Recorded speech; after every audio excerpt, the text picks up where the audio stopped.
மலைச்சாரல் சேனலிலிருந்து சாப்பாட்டு ராமன் சிறுகதை.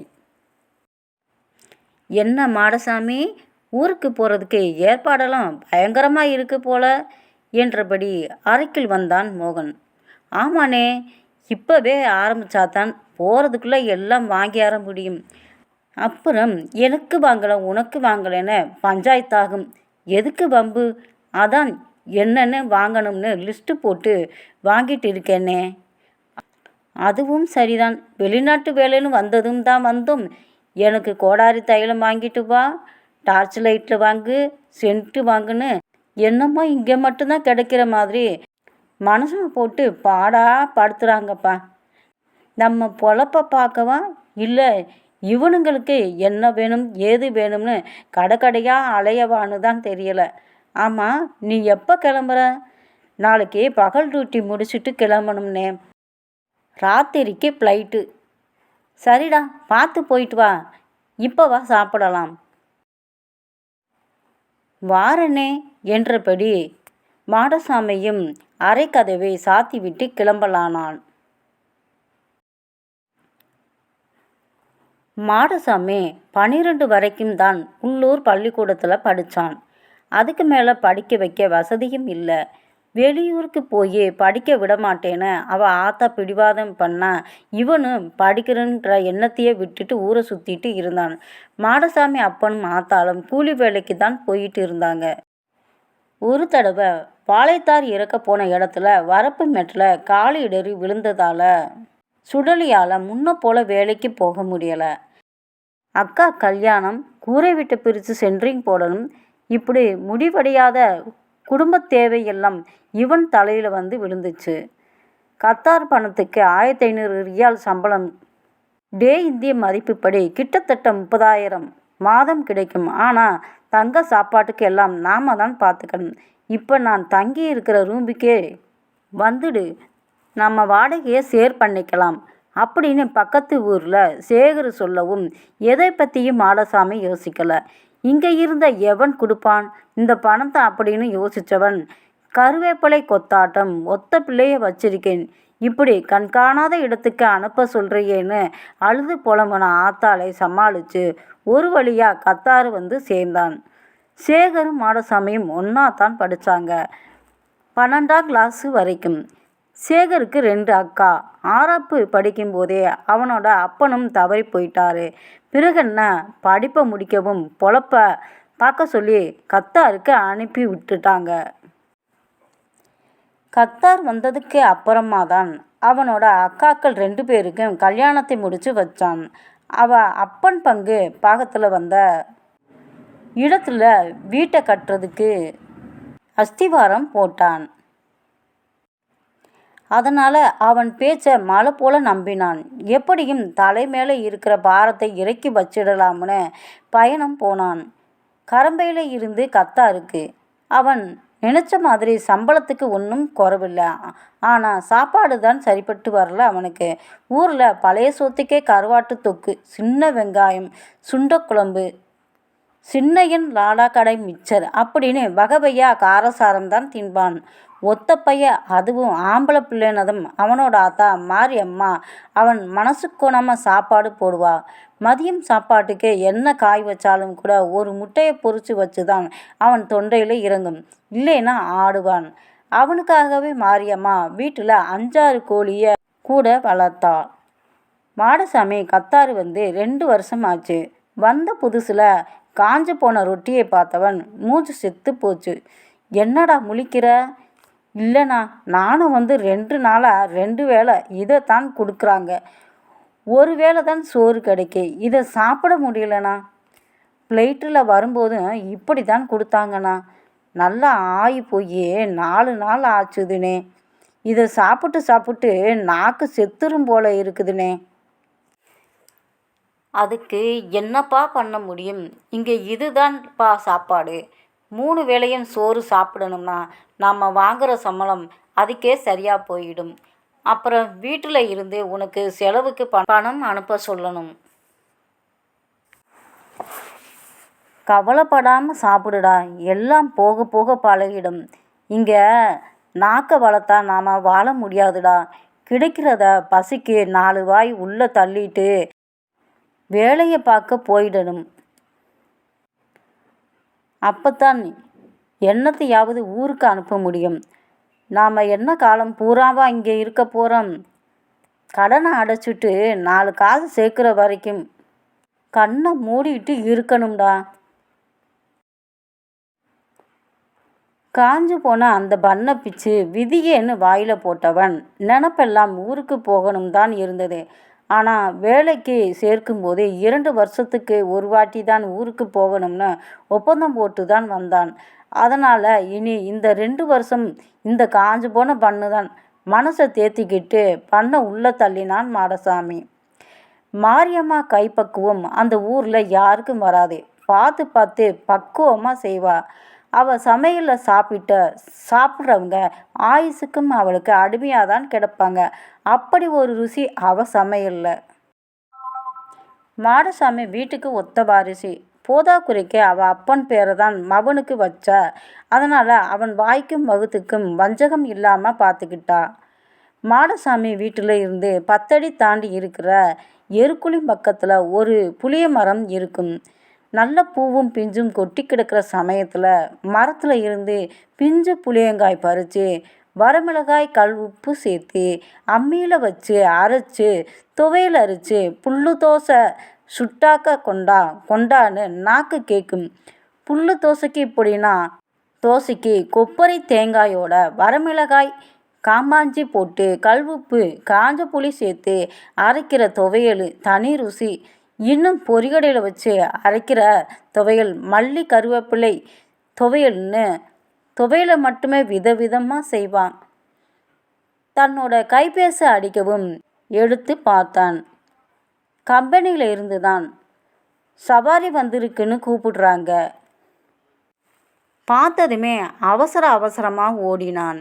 சவாரியெல்லாம் முடிஞ்சதும் வழக்கம் போல ரூமுக்கு வந்தான். என்ன மாடசாமி, இன்னைக்கு சீக்கிரம் வந்துட்ட?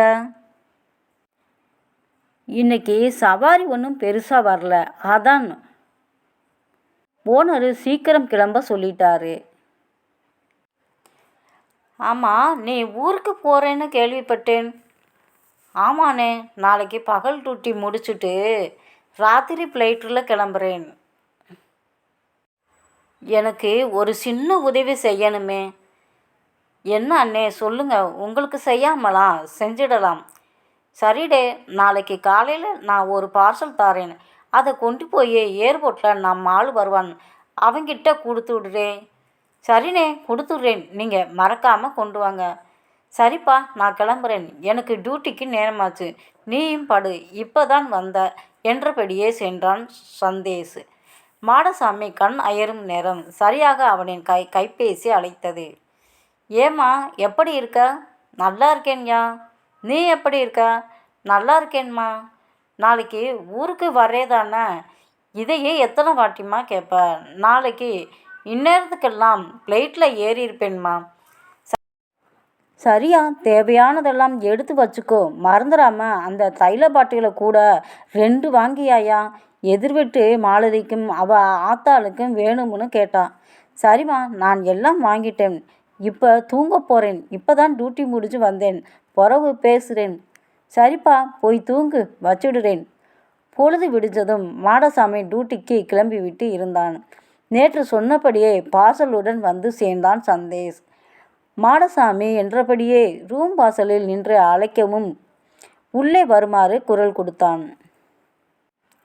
இந்தாடே, இதுதான் நான் சொன்ன பார்சல். நீ ஏர்போர்ட்டில் இறங்கினதும் அங்கே நம்ம ஊர் பையன் வந்து உங்ககிட்ட பார்சல் வாங்கிக்குவான். அவனுக்கு எப்படின்னே என்ன அடையாளம் தெரியும். நான் உன் ஃபோன் நம்பரும் போட்டாவும் அனுப்பியிருக்கேன்டே. அவன் உன்னை கண்டுபிடிச்சிருவான். உன் செல்லுக்கும் அவன் போட்டாவும் ஃபோன் நம்பரும் அனுப்புகிறேன் என்றபடியே சந்தேஷ் விடை பெற்றான். வழக்கம் போல இல்லாமல் ரொம்ப உற்சாகமாக வேலைக்கு வந்தான் மாடசாமி. என்ன மாடசாமி, ஊருக்கு போகிற குஷியில் இருக்க போல என்றபடி தனது ஐடி கார்டை போட்டு கொண்டான் ரவி. ஊருக்கு போகிறதை விட இந்த பாலா போன ரொட்டிக்கிட்ட இருந்து விமர்சனம் கிடைக்கிறதுல தானே சந்தோஷம். பாடா, என்னமோ திரும்ப இங்கே வரப்போகிறதே இல்லைங்கிற மாதிரி சொல்லுறவன். எல்லாம் கொஞ்ச நாளைக்கு தான், அப்புறம் திரும்ப வந்து இந்த பண்ணு கூட தான் பஞ்சாயத்து பண்ணணும், பார்த்துக்கோ. அட, நீ வேற ஏன்பா அவனை போட்டு படுத்துறவன் என்றான் மோகன். பின்ன என்னப்பா, நாமெல்லாம் இங்கே கிடைக்கிறத தின்னுட்டு உயிர் வாழலை. இவன் என்னடானா வந்ததுல இருந்து இது வரைக்கும் புலம்பியே சாவடிக்கிறான். அட விடுப்பா, சின்ன பையன், நல்ல வாய்க்கு ருசியாக சாப்பிட்டு வந்ததுனால சட்டுன்னு மாற முடியுமா? அப்படி சொல்லுங்கண்ணே. 3 வேளையும் வக்கனையாக தின்னவனை போய் காய போட்டா இப்படித்தான் புலம்புவான்.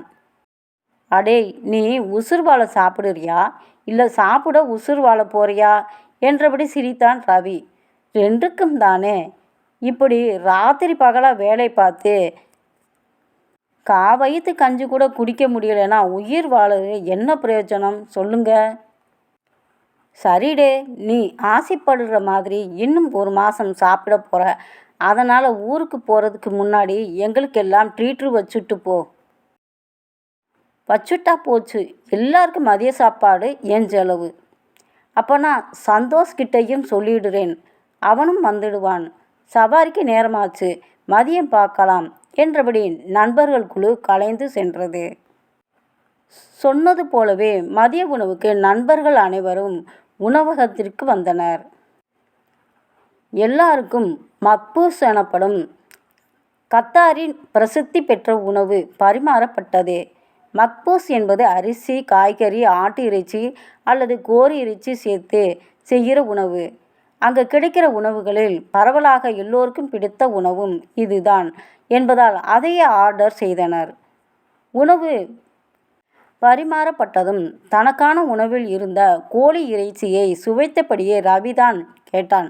மாடசாமி, இங்கேயும் தான் நாக்குக்கு ருசியான சாப்பாடெல்லாம் இருக்கு, ஆனால் உனக்கு மட்டும் ஏன் அதெல்லாம் பிடிக்க மாட்டேங்குது? அண்ணே, சாப்பாடுனா என்னன்னு நினச்சிங்க? உயிர் வாழ்கிறதுக்காண்டி மட்டும் சாப்பிட்றது கிடையாதுனே. அது நமக்கு ஒரு சந்தோஷத்தை கொடுக்கணும். இங்கே உள்ள சாப்பாட்டில் அப்படி ஒரு சந்தோஷத்தை நான் அனுபவித்ததே கிடையாதுனே. என்னடே இப்படி சொல்லிட்ட? அட ஆமாண்ணே, இந்த கோழிக்கறியை பார்த்தா ஒரு சந்தோஷமும் வருதில்ல. இதுவே எங்கள் ஆத்தா கோழி கொழும்பு வைக்க கோழியை மஞ்சத்தூள் போட்டு கழுவி இஞ்சி பூண்டு சின்ன வெங்காயம் தட்டி போட்டு சட்டியில் வேக விட்டுட்டு அப்படியே இந்த பக்கம் சீனா சட்டியில் மல்லி, வரமிளகாய், மிளகு, சின்ன சீரகம், பெரிய சீரகம், பட்டை, லவங்கம் இப்படி மசாலா சாமானா எல்லாம் வறுத்து கடைசியில் கொப்பரை தேங்காயும் கூட போட்டு நல்லா வறுத்து அம்மியில் அரைச்சி குழம்பு கூட்டுனா வீடே மணக்கும். கடைசியாக நல்லா கொதித்ததும் நல்லெண்ணெயில் கடுகு, சின்ன வெங்காயம், கருவேப்பிலை இலையெல்லாம் போட்டு தாளித்து தலையில் கொட்டி இறக்கி வச்சதும் வரும் பாருங்க ஒரு சந்தோஷம். அதுக்கு முன்னாடி இந்த சாப்பாடெல்லாம் நிற்கக்கூட முடியாதுன்னே. இங்கே வைக்கிறாங்களே அதுக்கு பேர் பரோட்டாவா? ஊரில் நம்ம அப்துல் மாமா பரோட்டா கடையில் போடுவாங்க பாரு, அதுதான் பரோட்டானே. 4 பரோட்டான்னு ஆர்டர் போட்டுட்டு போய் உட்காந்த வாழை இலை போட்டு தண்ணி தெளித்து கல்லில் இருந்து அப்படியே இலையில் வந்து விழும் பரோட்டா. அதை அப்படியே இந்த பக்கம் 2 தட்டு அந்த பக்கம் 2 தட்டு தட்டி பிச்சு போட்டுட்டு அதுக்கு மேலே கொதிக்கிற சால்னாவை ஊற்றும்போது வரும் பாருங்க ஒரு சந்தோஷம். அதுக்கு சொத்தையே எழுதி வைக்கலாம். அந்த சால்னால கூட உரப்பு சால்னா, உரப்பில்லாத சால்னான்னு 2 ரகம் ஊற்றுவாங்க. தொட்டுக்க நறுக்குன்னு பல்லாரியும் வைப்பாங்க. சால்னால விரவி வெங்காயத்தோட நாக்கில் வைக்கும்போது கண்ணில் சொர்க்கம் தெரியும்னே. டேய், நீ சொல்லும் போதே நாக்கில் எச்சி ஊறுதுடா. என்ன பண்ண, நாம் கொடுத்து வச்சது அவ்வளவுதான். காசு பணம் சம்பாதிக்க இப்படி வந்து நல்ல சோறு தண்ணி கூட இல்லாமல் கஷ்டப்படுறோம். ஆனால் பாரு, ஊரில் இருக்கிறவங்கெல்லாம் உனக்கென்னப்பா வெளிநாட்டில் இருக்கிற கை நிறைய சம்பளம் ராஜாவாட்டம் வாழ்க்கைன்னு பொசுங்குறானுங்க. அவனுங்களுக்கு என்ன தெரியுது நம்ம படுற கஷ்டம் என்றான் மோகன். அப்பன்னா நீ ஊருக்கு போகிறது பரோட்டாவுக்கும் கோழி குழம்புக்கும் தான் சொல்லு. அதுக்கும் தான். ஆனால் ஊருக்கு போனதும் வேலையா ஆத்தாக்கிட்ட சொல்லி பழைய சோறும் கத்திரிக்காய் சுட்டு பிசைஞ்ச கிச்சடியும் தான் வாங்கி சாப்பிடணும்னே. அடே, உன் கனவுல கூட சாப்பாடு தான் வருமாடா? ரவி கேட்கவும் வாயெல்லாம் பல்லாக சிரித்தபடியே இருந்தான் மாடசாமி. ஹாய் ஃப்ரெண்ட்ஸ், இந்த கதை உங்களுக்கு பிடிச்சிருந்தா லைக் பண்ணிவிட்டு மறக்காமல் சப்ஸ்கிரைப் பண்ணிடுங்க. அப்படியே ஒரு கமெண்ட் பண்ணிடுங்க. தேங்க்ஸ் ஃபார் வாட்சிங்.